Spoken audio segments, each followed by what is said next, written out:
सच्चिदानंद रूपाय सुप्रत्यादेह वेदापत्र विराजाय श्रीकृष्णाय वयं नमः।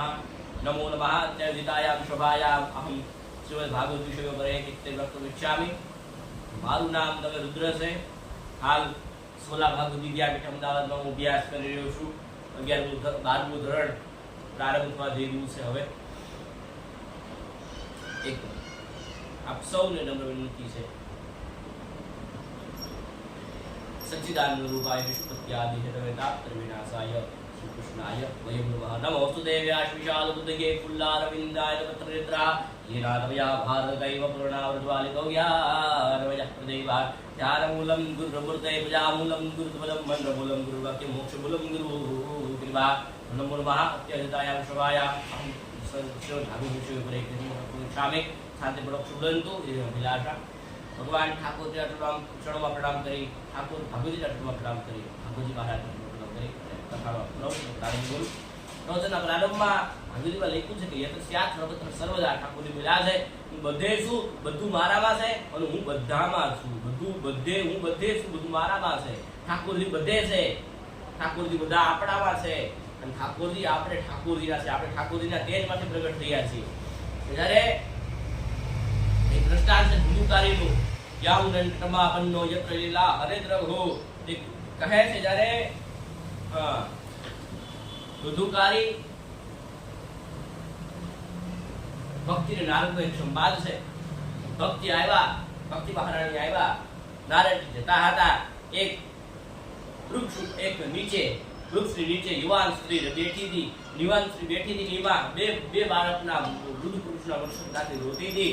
એમાં દેવશ્રી નારદને ઉભા રાખ્યા। ભો ભો સાધુ ક્ષણ તિષ્ઠ, એટલે એ સાધુ મારા ક્ષણનો તમે, મારા વિષયનો તમે દૂર, મારા વિષયનો તમે દૂર કરો, મારા વિષયની વાસના તમે દૂર કરો।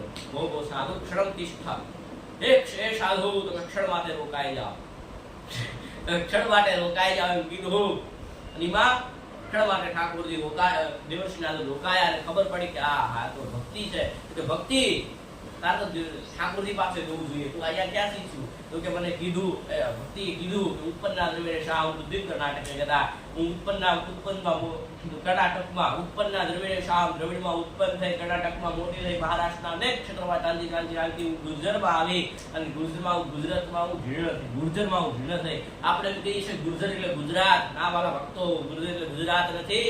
જ્યાં ગુર્જર એટલે મહારાષ્ટ્રનો એક પ્રદેશ છે। કારણ ગુજરાતમાં જીર્ણ ન બને, ગુજરાતમાં ભક્તિ યુવાન બને, મંડપ બંધાતા હોય, ઠાકોરજીના કાર્ય થતા હોય, માતાજીના અનુષ્ઠાન થતા હોય, આવા પ્રદેશમાં વ્યાસપીઠ યુવાન બને, ઠાકોરજી ભક્તિ યુવાન બને। એટલે ભાગવતી એમ કહે છે કે વક્તા વ્યાસપીઠ આજે કળિયુગમાં યુવાન થઈ છે, યુવાન કથાકારો થયા છે।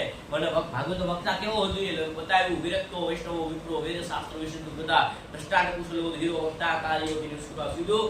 વિરક્તો વૈષ્ણવ વિરક્તો હોવો જોઈએ। વૈષ્ણવ મને આનાથી કેટલું અર્થોપાર્જન થશે એવો નહીં, વિરક્ત હોવું જોઈએ। વૈષ્ણવ એટલે સંપ્રદાય વૈષ્ણવ નહીં, વિરક્ત કરતો હોય, ઠાકોરજીની હવેલીએ જતા હોય એવો વૈષ્ણવ નહીં, સ્વભાવનો વૈષ્ણવ હોવો જોઈએ। વિરક્તો વૈષ્ણવ વિપ્રો, સૌથી મોટી વાત બતાવી વેદ શાસ્ત્ર વિશુદ્ધિકૃત, વેદ શાસ્ત્રને ભણેલો હોવો જોઈએ। વેદ શાસ્ત્ર વિશુદ્ધિકૃત, કુશળ દ્રષ્ટાંત આપનારો હોવો જોઈએ। દ્રષ્ટાંત કુશલો ધીરો વક્તા કાર્યોથી નિષ્કૃહ, તમે નિષ્કૃહ બની અને કાર્ય કરતો હોવો જોઈએ। ભાગવતનો વક્તા બતાવ્યો અને શ્રોતાના લક્ષણ બતાવ્યા કે 7 દિવસમાં શ્રોતાઓએ શું છોડવાનું કીધું। કામં ક્રોધં મદમાનં મત્સરં લોભમેવ ચ દંભં મોહં તથા વેષં દ્રવ્યે જગથાવૃતે। જો કીધું કામં ક્રોધં મદમાનં, કામ ક્રોધ લોભ મત્સર ઈર્ષ્યા વિરાગ ષડ વિપુને છોડવાની વાત બતાવી।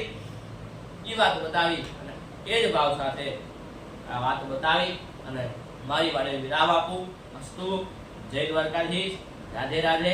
તમે જો આ વિડીયો પસંદ આવ્યો હોય તો લાઈક કરી, ચેનલ સબસ્ક્રાઇબ કરી અને બેલ આઇકન ઓન કરીને બધા શેર કરવાની વિનંતી છે।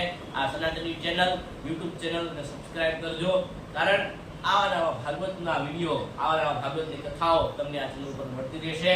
અને આપ સૌનો પ્રેમ ઠાકોરજી મારા ઉપર વરસતો રહે। ઠાકોરજીને એવી પ્રાર્થના। અસ્તુ, જય દ્વારકાધીશ, રાધે રાધે।